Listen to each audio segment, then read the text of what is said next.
Hi peaches, it's Shaaba. Welcome back to my channel and thank you for clicking on another video. I hope you're well. You know what time it is. We are going fishing for a-holes. That's right, it's time to dip our toes into some juicy little drama, have some fun, but also expand our own mindsets and hopefully help a couple people along the way. Who knows, maybe you two are dealing with some of these issues that the original posters, OPs, have shared with us today, or maybe not, and you just fancy sharing your own opinion downstairs in the comments, which you're very welcome to do, my loves. Just make sure that you're being kind, alright? Because nobody likes a a-hole.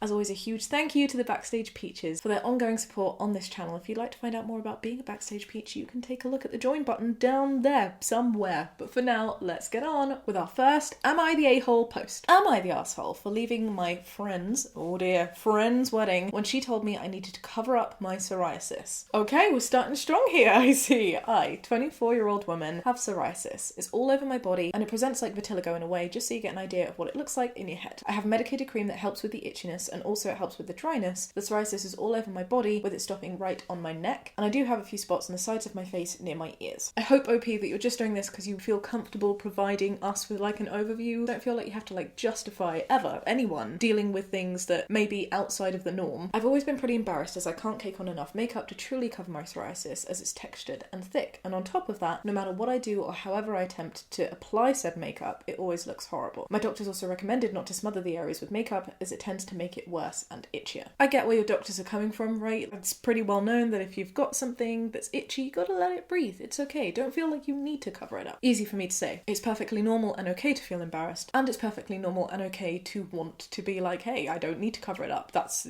your perceptions are on you, not on me. Both can be true. Anyways, on to the story. My friend's wedding was on Saturday, and of course I was invited. I bought a dress that would cover my body fairly well as I really didn't want to draw attention to myself. I also hope, babe, you felt like you looked beautiful in that dress. The entire week leading up to the wedding, I was consciously testing concealers on the remaining spots that were exposed, which only made me itchy, and I basically scratched my skin raw. With psoriasis, those areas sometimes bleed if I scratch too much, which is what happened. My boyfriend, who was attending the wedding with me, told me I shouldn't worry about it and that I'd be better if I stopped trying to cover them, as it was just making it worse. I reluctantly agreed and we attended the wedding ceremony. It was great. I was extremely happy for my friend and her now husband, but as we were leaving to go to cocktail hour, she pulled me aside and asked if I was going home to cover my psoriasis. I was about to congratulate this friend. I will hold off. I was a little taken aback and explained that I couldn't, as the entire week I'd been testing concealers and it made it 20 times worse. Also, just putting out, my friend, even if you didn't test, there's no way that someone in their right mind would ask you that question. You are perfectly entitled to have not tested concealers and still not cover up. You don't need to justify or provide an excuse. You are you. It's as simple as that. Oh, my blood is boiling. She told me she didn't care and that this was her wedding and she didn't want her guests asking me questions or feeling queasy during dinner.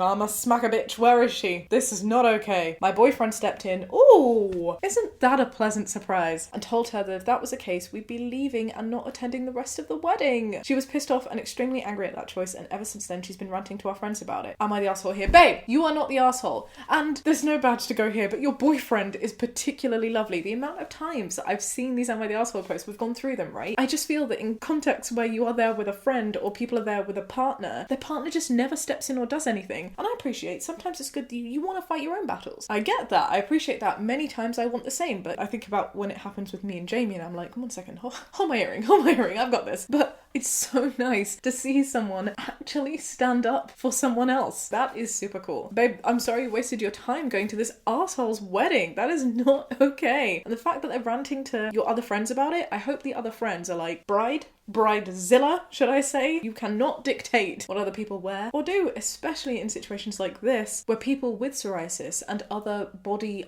unnorms, whatever they might be, are heavily stigmatized. What the hell is wrong with you? Ugh! I'm so sorry you went through that. You don't deserve that. Not the asshole, and honestly, that would be the end of the friendship for me. Yes, me too. You know what else I'd do? I would go march back into that reception room if I can't remember when you do it. I would take my gift away. I would be like, you don't deserve this. Bloop, I'm taking it. I'll take some cake. I would leave. You deserve so much better. My best friend has it pretty bad herself. I can't imagine telling her to cover it up. It must be super uncomfortable with the itching. Asking someone to cake on makeup on top of it is just ridiculous. Your friend is ridiculously shallow. She wanted you to cover up, but all the concealer in the world won't be able to cover up how ugly of a person she is. Sending you big hugs. I totally agree. I love that. OP's responded and said, thank you for the hugs, which is super cute. Wow. Okay. I didn't quite expect that. That was a lot. Let's hope the next ones are less blood boiling. Am I the the arsehole for telling my dad's girlfriend why we don't talk, causing them to break up. Drama, mate, the drama today. Long story short, 35-year-old man, and basically I've been no contact with my dad since I was 22. He'll text every now and then, which I normally just ignore. He's been seeing his new girlfriend about a year and a half now. Are they girlfriends? Are they fiancés? Why are you doing this? No judgment on the actual context here. I just think we need to do a PSA of what this is actually for.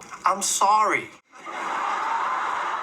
He's been seeing his new girlfriend about a year and a half now, and for whatever reason decides to show up for once to his grandson's first birthday. My sister's kid, not mine. Okay, so you are at a birthday party for your nephew, and your dad, who often doesn't show up to things, goes to his grandson's birthday. Oh god, let's go. He brought his girlfriend with him, to introduce to the family. Now I'm a smoker, as is she. Bad habit, I know. So I announced I was going to be outside for a few minutes, and she followed suit. We got to talking, and she asked why myself and my sister don't talk to my dad or ever reach out. I told her exactly why. When we were kids, my dad would either be at work or golfing, and basically left our mother to raise us. He makes good money, 150k, now even more, whilst I had to delay college until I was 25 because I was considered a dependent, student loan purposes, parents' income, so I qualified for 0 loans, and my dad offered 0 help. That is a really crappy system. There's something similar here in the UK that can prove like quite problematic and doesn't take into account whether you speak to people. That sucks, I'm sorry. So I got a job after high school, I moved out, I supported myself until I was 18, went back to college at 25, graduated with debt, but it's manageable. I told her that at no point has he ever offered support for myself or my sister, emotionally or financially, and that he was a cheapskate that cared more about himself than his own family.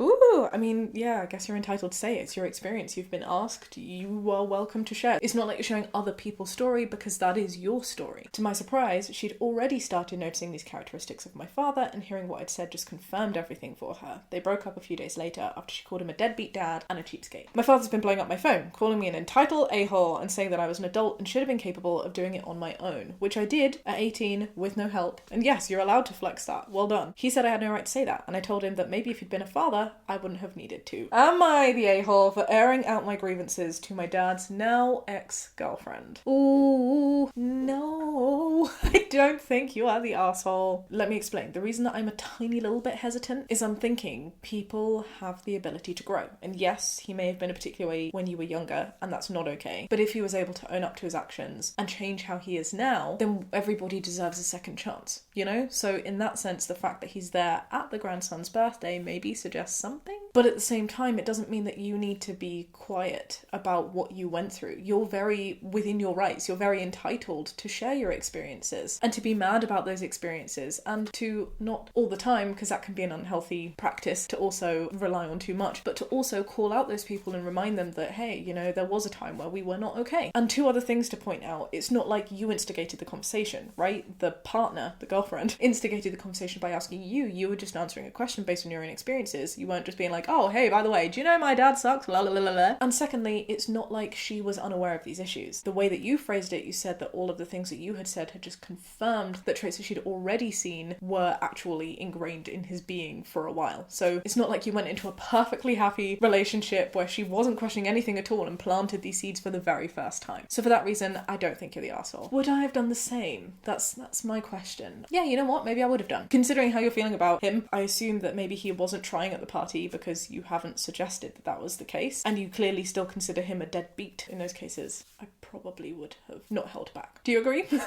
Shall we see what other people have to say? Not the arsehole. You told the truth. If he wanted you to tell a different story, he should have lived a different life.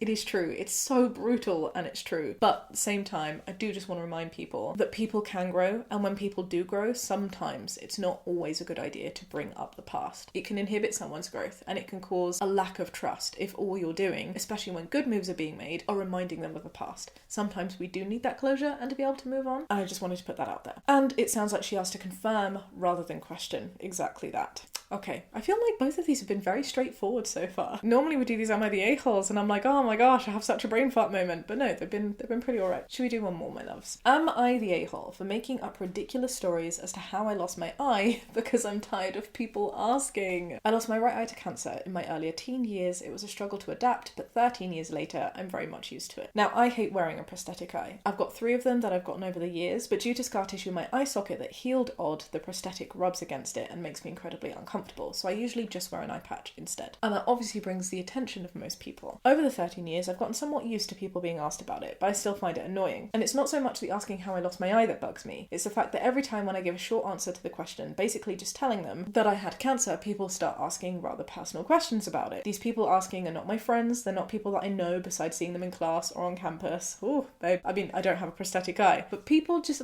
ask odd questions. People are weird. The level of entitlement that people feel that they're okay with, and the level of not being able to read the room and be like, yeah, maybe, you know what, maybe I am making this person feel uncomfortable. I think a lot of society lacks empathy. Yeah, that's what it is. I was going to say when it comes to things that they haven't experienced, but that's exactly what empathy is. They just lack empathy. I personally don't get why people think it's okay to go up and ask someone you don't know something so personal. So when I ended up transferring to a new university, I didn't want to deal with it all over again. Totally understandable, my love. I'm sorry you're being made to be put in such awkward and uncomfortable positions. So I started making up weird stories as to how I lost my eye, one that made people uncomfortable enough not to dig any further. I figured that if they felt that they had the right to make me feel uncomfortable, then why shouldn't I be able to do the same to them?